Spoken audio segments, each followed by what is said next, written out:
ਸਤਿ ਸ਼੍ਰੀ ਅਕਾਲ। ਸੁਨੇਹਾ ਦੇਖ ਰਹੇ ਹੋ ਤੁਸੀਂ ਤੇ ਮੈਂ ਆ ਰਵੀ ਸੰਗਰਾਹੁਰ।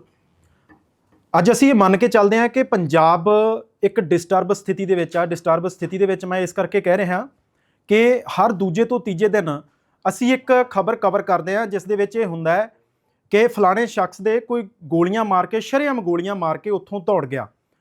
ਫਿਰ ਜ਼ਿੰਮੇਵਾਰੀ ਲਈ ਜਾਂਦੀ ਹੈ ਕਿਸੇ ਵੀ ਗੈਂਗਸਟਰ ਗਰੁੱਪ ਦੇ ਵੱਲੋਂ ਕਿ ਅਸੀਂ ਇਸ ਨੂੰ ਖਤਮ ਕੀਤਾ ਕਿਉਂਕਿ ਸਾਡਾ ਮੁਖਬਰ ਸੀ ਜਾਂ ਇਹ ਸਾਡੇ ਖਿਲਾਫ ਚੱਲਦਾ ਸੀ, ਸਾਡੇ ਦੁਸ਼ਮਣਾਂ ਦੇ ਖਿਲਾਫ ਚੱਲਦਾ ਸੀ। ਪੰਜਾਬ ਦੇ ਵਿੱਚ ਹਰ ਰੋਜ਼ ਦੀ ਕਹਾਣੀ ਹੈ। ਪਰ ਜਦੋਂ ਤੁਸੀਂ ਭਾਰਤੀ ਜਨਤਾ ਪਾਰਟੀ ਦੇ ਕਿਸੇ ਲੀਡਰ ਨੂੰ ਸੋਸ਼ਲ ਮੀਡੀਆ ਤੇ ਦੇਖਦੇ ਹੋ, ਟੀਵੀ ਤੇ ਦੇਖਦੇ ਹੋ ਜਾਂ ਕਿਸੇ ਜਨ ਸਭਾ ਦੇ ਵਿੱਚ ਸੰਬੋਧਨ ਕਰਦਿਆਂ ਸੁਣਦੇ ਹੋ ਤਾਂ ਫਿਰ ਉਹ ਇਹ ਕਹਿੰਦੇ ਆ ਕਿ ਜਦੋਂ ਸਾਡਾ ਰਾਜ ਆਏਗਾ ਤਾਂ ਅਸੀਂ ਉਸ ਨੂੰ ਪੰਜਾਬ ਨੂੰ ਯੂਪੀ ਵਰਗਾ ਬਣਾ ਦਿਆਂਗੇ ਕਿਉਂਕਿ ਯੂਪੀ ਦੇ ਵਿੱਚ ਗੈਂਗਸਟਰਵਾਦ ਖਤਮ ਹੋ ਗਿਆ, ਬਾਹੂਬਲੀ ਸਿਸਟਮ ਖਤਮ ਹੋ ਗਿਆ ਤੇ ਯੂਪੀ ਇਸ ਵੇਲੇ ਬਹੁਤ ਸ਼ਾਂਤ ਮਾਹੌਲ ਦੇ ਵਿੱਚ ਚੱਲ ਰਿਹਾ ਹੈ। ਅੱਜ ਅਸੀਂ ਤੁਹਾਨੂੰ ਲੈ ਕੇ ਚੱਲੇ ਹਾਂ ਸਿੱਧੇ ਯੂਪੀ ਔਰ ਯੂਪੀ ਦੇ ਵਿੱਚ ਉਸ ਮਾਹੌਲ ਦੇ ਭੁਗਤ ਭੋਗੀ ਔਰ ਇਸ ਸਿਸਟਮ ਨੂੰ ਖਤਮ ਕਰਨ ਦੇ ਵਿੱਚ ਜਿਨ੍ਹਾਂ ਦਾ ਵੱਡਾ ਯੋਗਦਾਨ ਰਿਹਾ ਉਸ ਵੇਲੇ ਦੇ ਡੀਜੀਪੀ ਡਾਕਟਰ ਵਿਕਰਮ ਸਿੰਘ, ਉਹਨਾਂ ਨਾਲ ਅਸੀਂ ਗੱਲ ਕਰਾਂਗੇ। ਮੇਰੇ ਸਵਾਲ ਪੰਜਾਬੀ 'ਚ ਹੋਣਗੇ ਪਰ ਉਹ ਹਿੰਦੀ ਦੇ ਵਿੱਚ ਜਵਾਬ ਦੇਣਗੇ। ਇਤਮਾਨਾਨ ਨਾਲ ਸੁਣਿਓ। ਪੰਜਾਬ ਦੇ ਨਾਲ ਸੰਬੰਧਿਤ ਬਹੁਤ ਸਾਰੀ ਗੱਲਬਾਤ ਇਸ ਇੰਟਰਵਿਊ ਦੇ ਵਿੱਚ ਹੈ। ਸਰ ਬਹੁਤ ਬਹੁਤ ਸਵਾਗਤ ਸਮਾਂ ਦੇਣ ਲਈ। सत श्रीकाल रवि पुत्र, thank you very Thank much you, sir. आप यहाँ आए और बातचीत का मौका दिया। ਸਰ ਮੇਰਾ ਸੁਭਾਗਿਆ ਹੈ ਕਿ ਤੁਸੀਂ ਸਮਾਂ ਦਿੱਤਾ ਹੈ ਗੱਲਬਾਤ ਕਰਨ ਵਾਸਤੇ ਕਿਉਂਕਿ ਮੈਂ ਉਸ ਪੰਜਾਬ ਤੋਂ ਆਉਣਾ ਹੈ ਜਿਸ ਪੰਜਾਬ ਨੂੰ ਗੁਰੂਆਂ ਪੀਰਾਂ ਦੀ ਧਰਤੀ ਕਿਹਾ ਜਾਂਦਾ ਹੈ। ਅਸੀਂ ਬਲੈਸਡ ਹਾਂ ਇਸ ਗੱਲ ਦੇ ਨਾਲ ਕਿ ਸਾਡੀ ਧਰਤੀ ਬਹੁਤ ਪਵਿੱਤਰ ਧਰਤੀ ਹੈ। ਪਰ ਜਦੋਂ ਅਸੀਂ ਕਿਸੇ ਸੱਤਾ ਦੀ ਗੱਲ ਕਰਦੇ ਹਾਂ ਤਾਂ ਹਰ ਸੱਤਾ ਦੇ ਵਿੱਚ ਕੁਝ ਨਾ ਕੁਝ ਅਜਿਹਾ ਹੁੰਦਾ ਹੈ ਜੋ ਪੰਜਾਬ ਨੂੰ ਕਿਸੇ ਨਾ ਕਿਸੇ ਤਰੀਕੇ ਡਿਸਟਰਬ ਕਰ ਦਿੰਦਾ ਹੈ। ਅੱਜ ਅਸੀਂ ਉਸ ਹਾਲਾਤ ਦੇ ਵਿੱਚ ਹਾਂ ਜਿਵੇਂ ਮੈਂ ਪਹਿਲਾਂ ਵੀ ਜ਼ਿਕਰ ਕੀਤਾ ਕਿ ਰੋਜ਼ ਗੋਲੀ ਚੱਲਦੀ ਹੈ, ਰੋਜ਼ ਕੋਈ ਨਾ ਕੋਈ ਮਰਦਾ ਹੈ, ਰੋਜ਼ ਕੋਈ ਨਾ ਕੋਈ ਇਸ ਦੀ ਜ਼ਿੰਮੇਵਾਰੀ ਲੈਂਦਾ ਔਰ ਸਾਡੇ ਭਾਰਤੀ ਜਨਤਾ ਪਾਰਟੀ ਦੇ ਲੀਡਰ ਕਹਿੰਦੇ ਆ ਕਿ ਯੂਪੀ ਬਣਾ ਦੇਣਗੇ। ਸਭ ਤੋਂ ਪਹਿਲਾਂ ਤਾਂ ਮੈਂ ਇਹ ਸਮਝਣਾ ਚਾਹਾਂਗਾ ਕਿ ਵਾਕਈ ਯੂਪੀ ਇਸ ਵੇਲੇ ਸ਼ਾਂਤ ਮਾਹੌਲ ਦੇ ਵਿੱਚ ਹੈ ਜੋ ਅੱਜ ਤੋਂ 15 ਸਾਲ ਪਹਿਲਾਂ ਸੀ। रवि बेटा, पहले आप समझ लीजिए कि यूपी के हालात इतने बुरे थे कि मैं आपको बता नहीं सकता। यूपी के सारे मिजाज को मैंने देखा है। जैसे हमारी आपकी बॉडी है, जब बॉडी कमज़ोर हो जाती है तो दुनिया भर के इन्फेक्शंस आ जाते हैं। जी, आपने बिल्कुल सही कहा। पंजाब पूरे भारत के लिए तीर्थ स्थान है, पवित्र प्रांत है और सारा भारत चाहता है कि ज़िंदगी में एक मौका मिले तो जाके दरबार साहब में जाके मत्था टेके। बिल्कुल। लेकिन आज पंजाब के जो हालात हैं, एक वीक गवर्नेंस को लेकर के और लैक ऑफ लीडरशिप को लेकर के, जिसके दो दुष्परिणाम सबसे पहले ये हैं, ड्रग्स घर घर में। बिल्कुल। पंजाब में वो हमारा पवित्र स्थान है जहां पर हम समझते थे सबसे ज्यादा महफूज हमारा स्टेट है क्योंकि sword arm of India Punjab को हम कहते हैं। वहां पे ड्रग्स, दूसरा आईएसआई का प्रकोप वहां पर। आईएसआई के साथ साथ आप अगर ये देखिए जो बहुत ज्यादा एक खौफनाक एक चीज आ गई है कि पंजाब पाकिस्तान बॉर्डर के ऊपर बॉर्डर को लेकर के ऐसी जगहों पे बड़े बड़े मकान लोगों ने बनाए हैं। मुझे एक सीनियर आईपीएस ऑफिसर ने बताया, नाम बताने की जरूरत नहीं है, ना मैं बताऊंगा, लेकिन वो बनाए ही इसीलिए गए हैं कि उनकी सुरंगें जाती हैं पाकिस्तान में खुलती हैं। दूसरे उनके जो ड्रोन्स हैं पाकिस्तान के आके इनकी छतों पर आपत्तिजनक चीज़ें, हथियार और ड्रग्स ला करके गिराते हैं। क्या हम सो रहे हैं? और जो भी नेता ये कह रहा है कि जब हमारी सरकार आएगी, आपकी सरकार कब आएगी, जब आएगी, नहीं आएगी, ये तो भविष्य की गर्त में है। लेकिन कार्रवाई पंजाब में राहत आपको आज देनी है, अभी देनी है। अगर आप वेट करेंगे इलेक्शन में और कब होगा वो शायद बहुत देर हो जाएगी।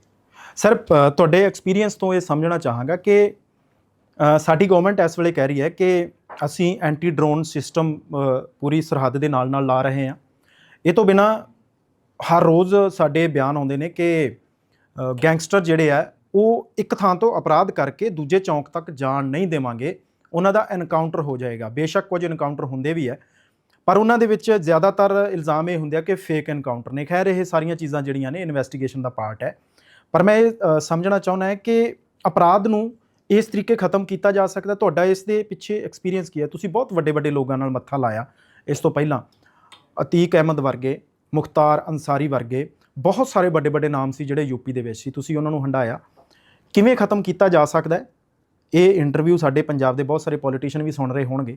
ਇਸ ਤੇ ਤੁਹਾਡਾ ਐਕਸਪੀਰੀਅੰਸ ਕੀ ਹੈ? ਪੰਜਾਬ ਦੇ ਵਿੱਚ ਗੈਂਗਸਟਰਵਾਦ ਖਤਮ ਕਿਉਂ ਨਹੀਂ ਹੋ ਰਿਹਾ ਇਸ ਵੇਲੇ?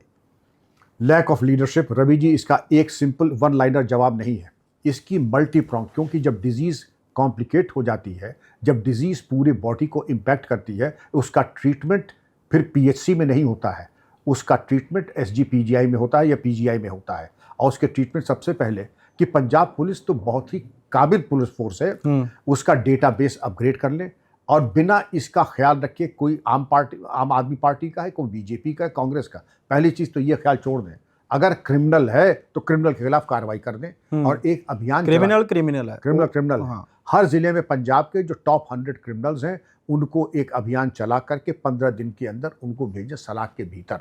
दूसरे उसमें कैटेगराइज कर लें ड्रग, एंटी नेशनल और प्रॉपर्टी ऑफेंसेस, उन कैटेगराइजेशन को कर करके सेल्स बनाएं और कोर्ट में ले जाके स्पेशल कोर्ट में हर महीने कम से कम 5 केसेस में कन्विक्शन कराएं। जो यूपी का मॉडल मैं बता दूं, जो सक्सेस स्टोरी यूपी की है, कन्विक्शन भी होगा, क्रिमिनल्स के खिलाफ कार्रवाई भी होगी, इन्वेस्टिगेशन अच्छा होगा और कन्विक्शन के बाद अगर मौका मिलता है, जब हम एक्टिव होंगे, लोग कहते हैं इनकाउंटर कर दिया, इनकाउंटर करा नहीं जाता, इनकाउंटर हो जाता है। जब हम बाहर निकलेंगे, बंदूक लेके निकलेंगे, एम्बुश लगाएंगे, तब इनकाउंटर होगा। पंजाब पुलिस से हमने इनकाउंटर करना सीखा है। किसी गलत आपने? जी हाँ, जब पंजाब की जो प्रॉब्लम थी तो मैं KPS गिल सर आए थे, विर्क सर आए थे और हमारे एक डिप्टी SP आया था, डिप्टी SP का नाम मक्खन सिंह था और उसने हम लोग को तौर तरीके बताया कैसे इंट्रोगेट करते हैं, कैसे धीरज के साथ हम लोग एम्बुश लगाते हैं, किस टाइम पे एम्बुश लगाते हैं और क्या इमोशनल कॉर्ड छेड़ते हैं रवि जी, जो कि आदमी टूट जाए। हर आदमी आपके उससे नहीं टूटेगा पुलिस या वर्दी देख के, कुछ आदमी इमोशन से टूटता है। वो सब तौर तरीके पंजाब पुलिस को आते हैं, बड़ी काबिल पुलिस है, उनको एक बार मौका दे दें। अब मैं तो कह सकता हूँ पंजाब पुलिस अपनी 20% स्ट्रेंथ पे काम कर रही है, 80% उसके टैलेंट का इस्तेमाल नहीं हो रहा है, नहीं हो रहा है। एक दफा मौका दे, पॉलिटिकल वजह लग दी है कोई। पंजाब पुलिस भूखे शेर की तरह छोड़ दीजिए, वो आसमान के तारे तोड़ के ला करके जनता के कदमों में डाल देगी, लेकिन आप उसको मौका नहीं देंगे। ये कहा जाता सिद्धू मूसेवाले का मर्डर हो गया, इसी तरह से आपने बताया कि कहीं पर मर्डर हो जाता है, सही मुलजिम नहीं पकड़े जाते हैं, पॉलिटिकल प्रेशर छत चढ़ के बोल रहा है। अब इस चीज़ को आपको देखना होगा, आर यू सीरियस, आप गंभीर हैं लॉ एंड ऑर्डर और क्राइम कंट्रोल करने को? और अगर सीरियस हैं तो आपने कहा ना इनकाउंटर हो रहे हैं, रिजल्ट में वही दवा अगर आप गलत देंगे, गलत आदमी मारेंगे, गलत आदमी जेल भेजेंगे तो इम्पैक्ट काउंटर प्रोडक्टिव होगा, नेगेटिव ही नहीं होगा। सर पंजाब भी भुगत चुका है, जे पुलिस ਨੂੰ ਖੁੱਲੀ ਤੁਸੀਂ ਕਹਿੰਦੇ ਕਿ ਛੋਟ ਦੇ ਦਿਓ, 80% ਉਹਨਾਂ ਦੇ ਟੈਲੈਂਟ ਦਾ ਇਸਤੇਮਾਲ ਨਹੀਂ ਕੀਤਾ ਜਾ ਰਿਹਾ, ਕਿਉਂਕਿ 1984 ਤੋਂ 1992 ਤੱਕ ਪੁਲਿਸ ਨੂੰ ਸਾਰਾ ਕੁਝ ਦਿੱਤਾ ਗਿਆ ਸੀ, ਤਾਂ ਉਹਦੇ ਜਿਹੜੇ ਪਰਿਣਾਮ ਹੈ ਉਸ ਵੇਲੇ ਦੇ, ਤੁਸੀਂ KPS ਗਿੱਲ ਦਾ ਨਾਮ ਲਿਆ, ਉਹਨਾਂ ਦਾ ਨਾਮ ਲਿਆ, ਤਾਂ ਉਹਨਾਂ ਨੂੰ ਪੰਜਾਬ ਦੇ ਵਿੱਚ ਬੁੱਚੜ ਦੇ ਨਾਮ ਨਾਲ ਬੁਲਾਇਆ ਜਾਂਦਾ ਹੈ, ਕਿਉਂਕਿ KPS ਗਿੱਲ ਹੋਰਾਂ ਤੇ ਬਹੁਤ ਸਾਰੇ ਇਲਜ਼ਾਮ ਸੀ ਕਿ ਉਹਨਾਂ ਨੇ ਸਿੱਖਾਂ ਦੇ ਮੁੰਡੇ ਜਿਹੜੇ ਹੈ ਉਹ ਨਜਾਇਜ਼ ਘਰਾਂ ਚੋਂ ਚੱਕ ਜਿਨ੍ਹਾਂ ਦਾ ਕੋਈ ਲੈਣਾ ਦੇਣਾ ਹੀ ਨਹੀਂ ਉਸ ਮੂਵਮੈਂਟ ਦੇ ਨਾਲ, ਜਾਂ ਕੋਈ ਲੈਣਾ ਦੇਣਾ ਨਹੀਂ, ਉਹਨਾਂ ਨੂੰ ਵੀ ਕੱਢ ਕੇ ਘਰੋਂ ਮਾਰਿਆ। ਜੇਕਰ ਪੁਲਿਸ ਨੂੰ ਅਜਿਹੀ ਖੁੱਲੀ ਛੁੱਟੀ ਦਿੱਤੀ ਜਾਂਦੀ ਹੈ ਤਾਂ ਉਹਦਾ ਇੰਪੈਕਟ ਇਸ ਤਰ੍ਹਾਂ ਦੇ ਨਾਲ ਵੀ ਆਉਂਦਾ ਹੈ। देखिए, एक गलत इनकाउंटर नहीं है, मर्डर है, मर्डर इन कोल्ड ब्लड। और आप आज बहुत सारे अफसर ਜਿਹੜੇ ਨੇ ਜੇਲ੍ਹਾਂ ਦੇ ਵਿੱਚ ਬੈਠੇ ਨੇ, और जेल में रहना भी चाहिए, और जेल में रहना भी चाहिए। हाँ, आप, हमारा काम आपका है सही काम करना, सही इनकाउंटर करना। एक फर्जी इनकाउंटर जैसा आपने बताया, मैं विश्वास नहीं करना चाहूँगा अगर इतना पाप किया है, उसके पाप को धोने में दशकों लग जाएंगे, डिकेड्स, और वो पाप धुलेगा नहीं।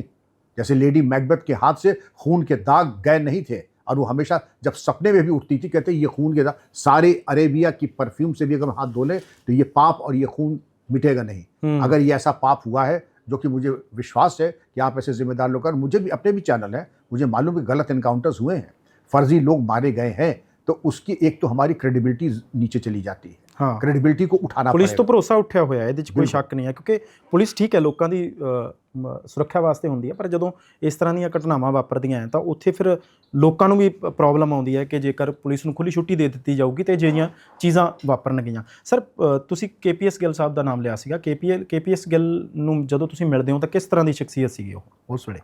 बहुत अच्छे पुलिस अफसर हमें लगे, हम लोगों के साथ कोऑर्डिनेशन बहुत अच्छा था।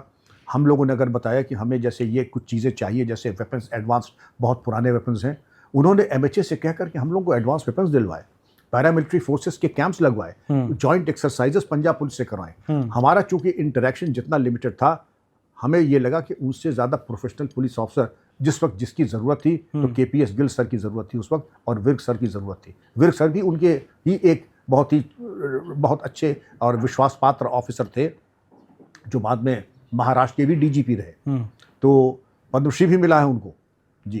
तो मेरी समझ में कि KPS गिल सर बहुत ही काबिल अफसर थे, पुलिस के प्रॉब्लम को समझने वाले थे, और उनको रिजल्ट देना उनको आता था। लेकिन जो एक चीज़ आपने बताई, सारी अच्छाई एक तरफ, लेकिन अगर एक भी गलत आदमी की हत्या हो गई, बंदे की हत्या हो गई इनकाउंटर के नाम पे, तो वो फिर पाप जाता नहीं और 10 अच्छे काम को नहीं 100 अच्छे काम को खत्म कर देता है।